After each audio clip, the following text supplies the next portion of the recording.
नमस्कार दोस्तों, जय श्री राम। अभी अभी अंतर्राष्ट्रीय मंच पर एक बहुत ही महत्वपूर्ण घटनाक्रम हुआ है। दोस्तों, आप जानकर हैरान हो जाएंगे कि अमेरिका ने ऑपरेशन एब्सोल्यूट रिजॉल्व लॉन्च किया था। इस ऑपरेशन के तहत अमेरिकी फौज ने वेनेजुएला के राष्ट्रपति निकोलस मादुरो को रातों रात उसके बेडरूम से उठा लिया और उठाकर अमेरिका ले आया गया।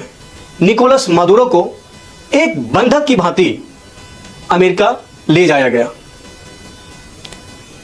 इस घटना से, अमेरिका के इस कार्रवाई से पूरा दुनिया हतप्रभ है। अमेरिका के जिस डेल्टा फोर्स ने इस ऑपरेशन को अंजाम दिया, वो विगत कुछ महीनों से इस ऑपरेशन में लगे हुए थे। उनका खुफिया तंत्र वेनेजुएला के राष्ट्रपति की पल पल की खबर पहुंचा रहे थे। वो कब निकलते हैं, कब मॉर्निंग वॉक पे जाते हैं, किनसे उनका मिलना होता, कितने बजे मिलते हैं, क्या खाते हैं, और यहां तक कि उनके जो पेट्स हैं उनका कैसा व्यवहार है, इन सभी बारीकियों पर कड़ी नजर रखी गई।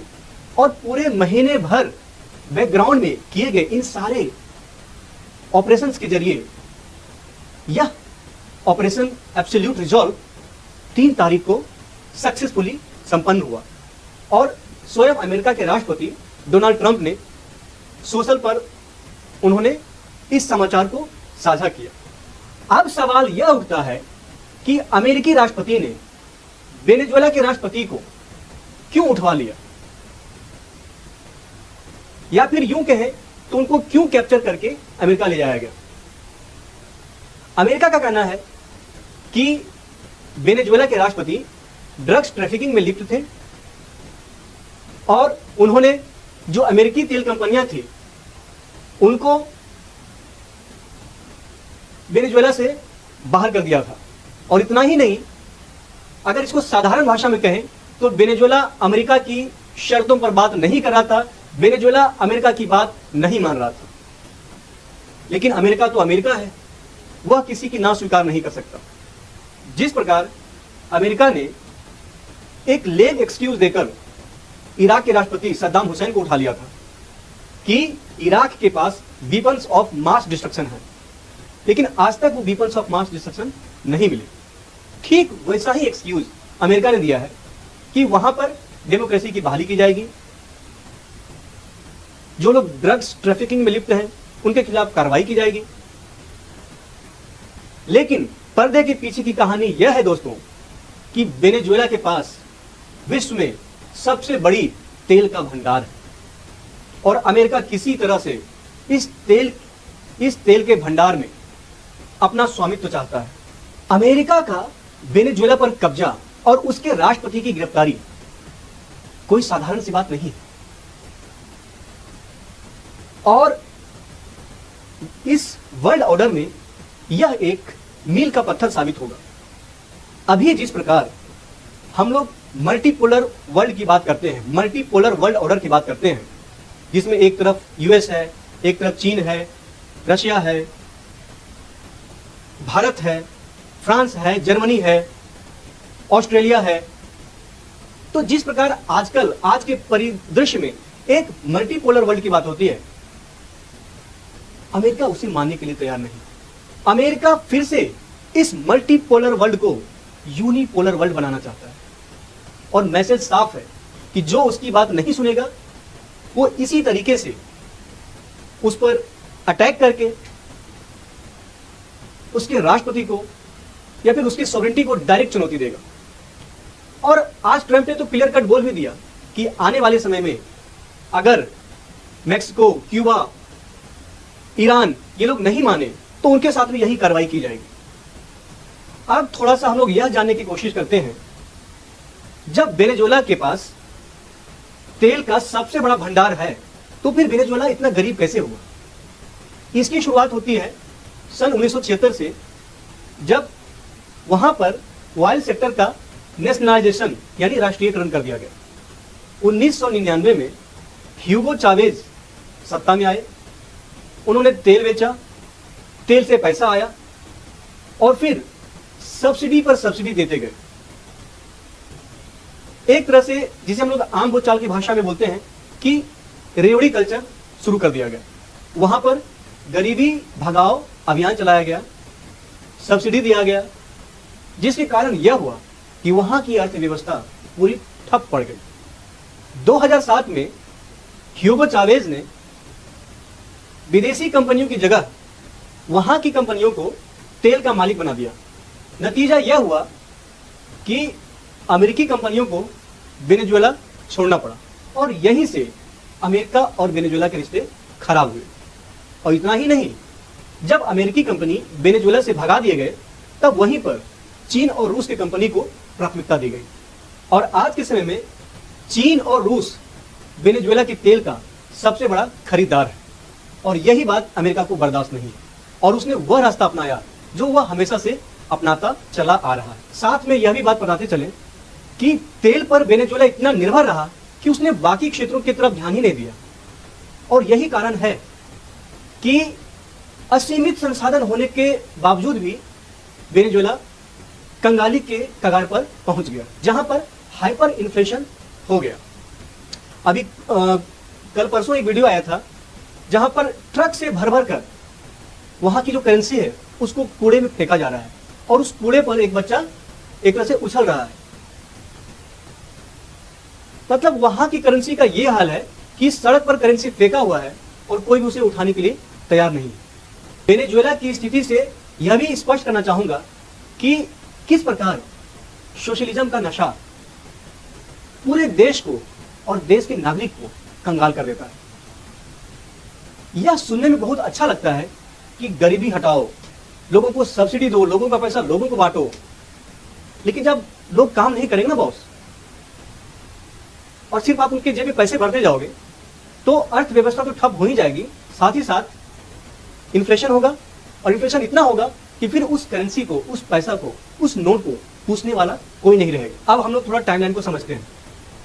1976 में वेनेजुएला में तेल का राष्ट्रीयकरण हुआ। 1999 में वहां के राष्ट्रपति ह्यूगो चावेज बने। 2002 में राष्ट्रपति चावेज के खिलाफ तख्ता पलट की कोशिश हुई जिस पर अमेरिकी समर्थन के आरोप लगे। 2013 में निकोलस मादुरो वेनेजुएला के राष्ट्रपति बने। वार ऑन ड्रग्स के प्रिटेक्स्ट पे अमेरिका ने वहां के राष्ट्रपति निकोलस मादुरो को रातों रात उठा लिया। अब आगे का घटनाक्रम अब समझते हैं कि एक्चुअल रीजन क्या है जिसमें अमेरिका ने वेनेजुएला पर इस तरह की कार्रवाई की। तो इसके पहले हमें जानना होगा कि वेनेजुएला के पास कितना तेल भंडार है। तो आपको बता दें कि वेनेजुएला के पास 303 अरब बैरल तेल का भंडार है, यानी पूरे दुनिया का 18% तेल का भंडार। वहीं सऊदी अरब के पास 267 अरब बैरल, ईरान के पास 207 अरब बैरल और अमेरिका के पास केवल और केवल 55 अरब बैरल तेल का भंडार है। तो अमेरिका वेनेजुएला के तेल संसाधन पर डायरेक्ट हस्तक्षेप चाहता है। और आप याद कीजिए, दिसंबर 2024 में ट्रंप ने बयान दिया था कि वेनेजुएला को हमारा तेल वापस करना होगा और यही पूरी कहानी है। सिर्फ तेल भंडार ही नहीं, वेनेजुएला के पास अन्य संसाधन भी प्रचुर मात्रा में उपलब्ध है। उसके पास 5.6 ट्रिलियन क्यूबिक मीटर प्राकृतिक गैस का भंडार, हाइड्रो पावर से 25 से 78% तक बिजली पैदा होती है। इसके साथ ही आयरन और बॉक्साइट एवं अल्युमिनियम के बड़े भंडार हैं। सस्ते बिजली होने की वजह से वहां पर भारी उद्योग, हेवी इंडस्ट्री लगाने की संभावनाएं अनंत है। तो कहानी सिर्फ तेल पर नहीं अटकी है, तेल से आगे पूरा एनर्जी सेक्टर पर है। अब जो अमेरिका ने कार्रवाई की उसके कारण तेल पे डायरेक्ट कंट्रोल अमेरिका का हो गया और जिसकी परिणति यह हुई है कि अमेरिका का मिडिल ईस्ट पर उसकी निर्भरता कम हो गई है, तेल की कीमतों पर उसकी पकड़ और मजबूत हो गई है। इसके साथ ही उसने चीन और रूस को भी पीछे ढकेल दिया। अब बात करते हैं कि अमेरिका ने जो किया है वह इस प्रकार की कोई पहली घटना नहीं है। 2003 में भी उसने सद्दाम हुसैन को पकड़ा और 2006 में उसे फांसी दे दी गई। और ऑन व्हाट प्रिटेक्स्ट कि Iraq has weapons of mass destruction. Iraq के पास मास डिस्ट्रक्शन के वेपन्स हैं। कहां मिले वो वेपन्स? यानी जब अमेरिका चाहेगा, जिसको अमेरिका चाहेगा उसको उठा लेगा किसी न किसी प्रिटेक्स्ट में, किसी न किसी बहाने पे, और फिर उस देश को तबाह कर देगा। यही हाल उसने अफगानिस्तान के साथ किया। अब तक अमेरिका ने जहां जहां भी कार्रवाइयां की है